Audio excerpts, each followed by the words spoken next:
It's a real privilege to be with you all today and to share in a commitment towards one of the most precious resources we have, H2O, our rivers, our watercourses in Wales. Not only the lifeblood of our natural world, supporting ecosystems and wildlife, but also how they nurture communities, well-being, our cultures and our connection to the land. This really is a vital and important issue. Who would have thought 18 months ago that something that has been under the radar for so long would have been catapulted? Today, the lead story for BBC Cymru Wales and the third story on the BBC Wales agenda. And that's all because of the contributions that you in different ways have made. So it's not really, is it, over-egging it to say that water quality in Wales and this issue before us can't be overstated in terms of its importance. Clean, healthy rivers are essential for the well-being of our environment, for the economy and for society. The task is not only the knowing, but the achieving and maintaining of acceptable standards. No easy task. And we know the scale of the problems that we face, from outdated sewage systems, climate change, just witnessing the scenes in Valencia this last week, extraordinary scenes of uncontrolled floods, systems incapable of coping with the level of water that was being discharged. The way in which agriculture is developing in a way that protects as well as blesses the environment. These are challenging and the problems are as complex and as varied as they can be. But although these challenges are significant, today's gathering shows that we wish to attend to them. So here's a quote, and from some time ago. Although Leopold once wrote, one of the penalties of an ecological education is that one lives alone in a world of wounds. Much of the damage inflicted on land is quite invisible, forgive me for the language, now he says, to laymen. An ecologist must either harden, again forgive me, his shell and make believe that the consequences of science are none of his business, or must be the doctor who sees the marks of death in a community that believes itself well and doesn't want to be told otherwise. So those words remind us that caring for rivers isn't just an environmental task for the few, for those who are passionate about something that seems on the margins of life. We together have brought it to the very centre of the public attention, witnessing the march that took place in London just a few days ago. It's a moral duty which is laid at our feet, each and every one of us. And we must address these issues together. Nothing less than together will do, and to do it well. And to encourage us, there are already great signs of hope.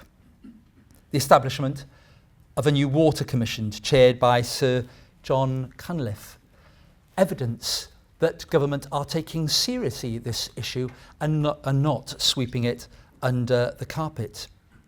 Tomorrow, I'm delighted to tell today that the First Minister will be joining us and is asked to speak and to hear us. That's a big step. The Deputy First Minister has offered us a seat at the table.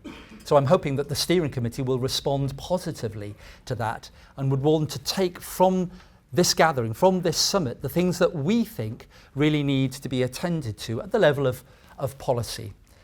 There are unfortunately real financial issues at stake. As I said to colleagues earlier, we must sound the sordid note of coin. This summit brings together at least 100 delegates from numerous backgrounds. We'll bring different perspectives, whether from the farming world, policymakers, community leaders, academics, those who are advocates and fight for change.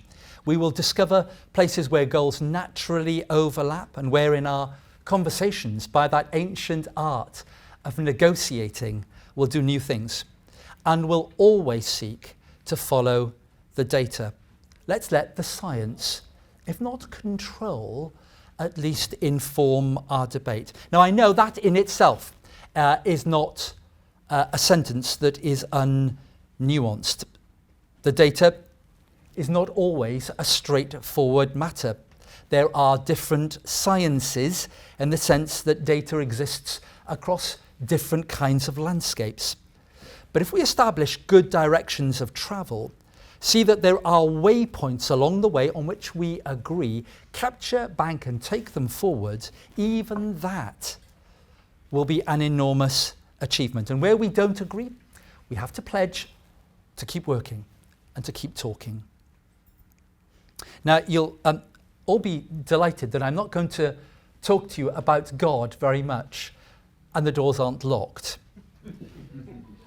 Although I do want you to know that we don't want to be found wanting either as an organisation.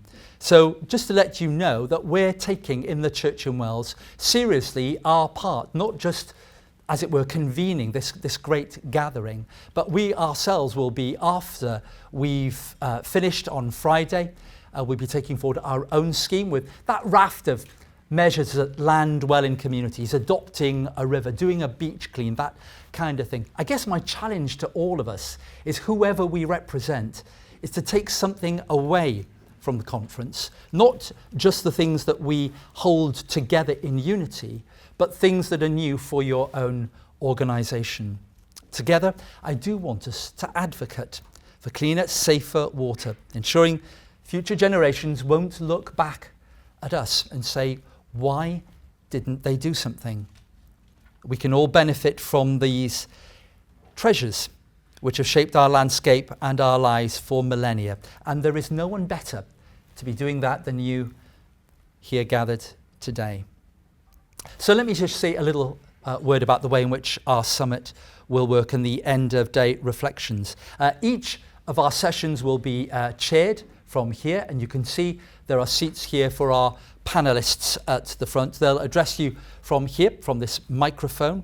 We've given between 5 and 7 minutes for them to really speak into the subject, so we haven't sought in any way to inhibit what they might say. But then, having had that input, there's an opportunity for us to engage with them. So please do be forthcoming. Tease out, challenge, clarify. Let's see if we can't work towards really powerful sessions, all of which will be captured and then digested both formally at the end of the day in the open session, and then in the note-taking, which will be material that's provided for the steering committee to really crunch down into something of substance that we can again take forward, both to Welsh Government and to whomever we feel we need to engage with on this issue. Each group on your tables, I'll remind you of this, you'll need a scribe and you'll need someone who will speak.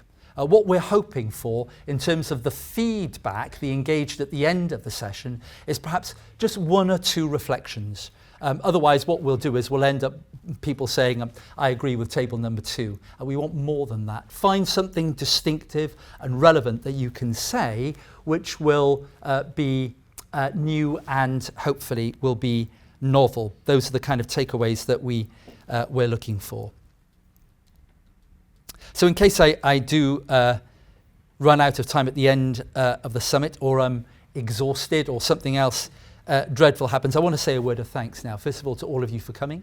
You're taking time out. I really appreciate that. Thank you. Thank you so much for putting whatever else you could have been doing on the line and being here. That's really appreciated. I want to thank the RB, the representative body of the Church in Wales. They're funding this for us. Thank you to them. And I want to thank the national team and my own colleagues, many of whom do all of that work behind the scenes, making sure that we've got a bed to stay in, that we've got books to take away and so forth. I'm really grateful for all that work that you've done. So let's embrace this opportunity for progress and for change. Welcome everyone, it's good to see you here. I'm now going to ask Professor Medwyn Hughes to come and chair the first session and to call the speakers to the front where we can begin session number 1.